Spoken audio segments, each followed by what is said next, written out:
जीवन में कभी भी अहंकार नहीं करना चाहिए। जरूरी नहीं है कि आज जो आपके पास है वह कल भी होगा। अपने अंदर जरा सा भी अगर अहंकार आने लगे तो स्वयं ठाकुर जी हमसे दूर हो जाते हैं। ठाकुर जी को नियम स्वार्थ भक्तों की ही जरूरत है, अहंकारी की नहीं। तो चलो दोस्तों, इस बात पर हम एक छोटी सी पौराणिक कहानी को सुनते हैं। श्री कृष्ण भगवान द्वारका में रानी सत्यभामा के साथ सिंहासन पर विराजमान थे। निकट ही गरुड़ और सुदर्शन चक्र भी बैठे हुए थे। तीनों के चेहरे पर दिव्य तेज झलक रहा था।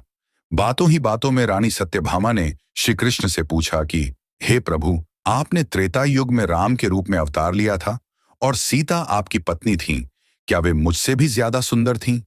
द्वारकाधीश समझ गए कि सत्यभामा को अपने रूप का अभिमान हो गया है। तभी गरुड़ ने कहा कि भगवान, क्या दुनिया में मुझसे भी ज्यादा तेज गति से कोई उड़ सकता है? इधर सुदर्शन चक्र से भी रहा नहीं गया और वे भी कह उठे कि भगवान, मैंने बड़े बड़े युद्धों में आपको विजयश्री दिलवाई है, क्या संसार में मुझसे भी शक्तिशाली कोई है? भगवान मन ही मन मुस्कुरा रहे थे। वे जान रहे थे कि उनके इन तीनों भक्तों को अहंकार हो गया है और इनका अहंकार नष्ट करने का समय आ गया है।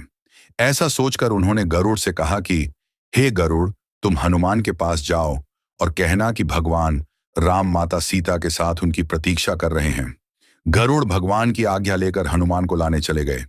इधर श्री कृष्ण ने सत्यभामा से कहा कि देवी, आप सीता के रूप में तैयार हो जाएं, और स्वयं द्वारकाधीश ने राम का रूप धारण कर लिया।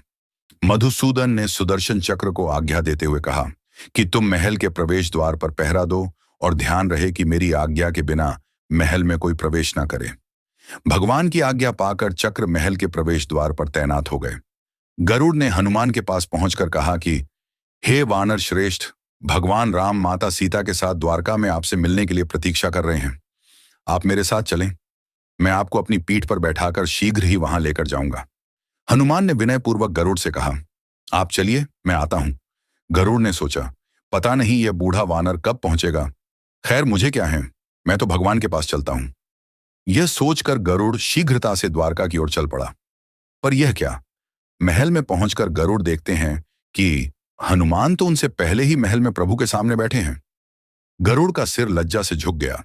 तभी श्री राम ने हनुमान से कहा कि पवन पुत्र, तुम बिना आज्ञा के महल में कैसे प्रवेश कर गए? क्या तुम्हें किसी ने प्रवेश द्वार पर रोका नहीं?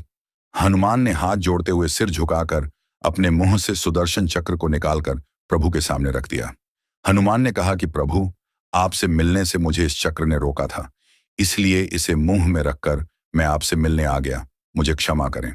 भगवान मन ही मन मुस्कुराने लगे। हनुमान ने हाथ जोड़ते हुए श्री राम से प्रश्न किया, हे प्रभु, आज आपने माता सीता के स्थान पर किस दासी को इतना सम्मान दे दिया कि वह आपके साथ सिंहासन पर विराजमान है? अब रानी सत्यभामा का अहंकार भंग होने की बारी थी। उन्हें सुंदरता का अहंकार था जो पल भर में चूर हो गया था। रानी सत्यभामा, सुदर्शन चक्र व गरुड़, ये तीनों का गर्व चूर चूर हो गया था। वे भगवान की लीला समझ रहे थे।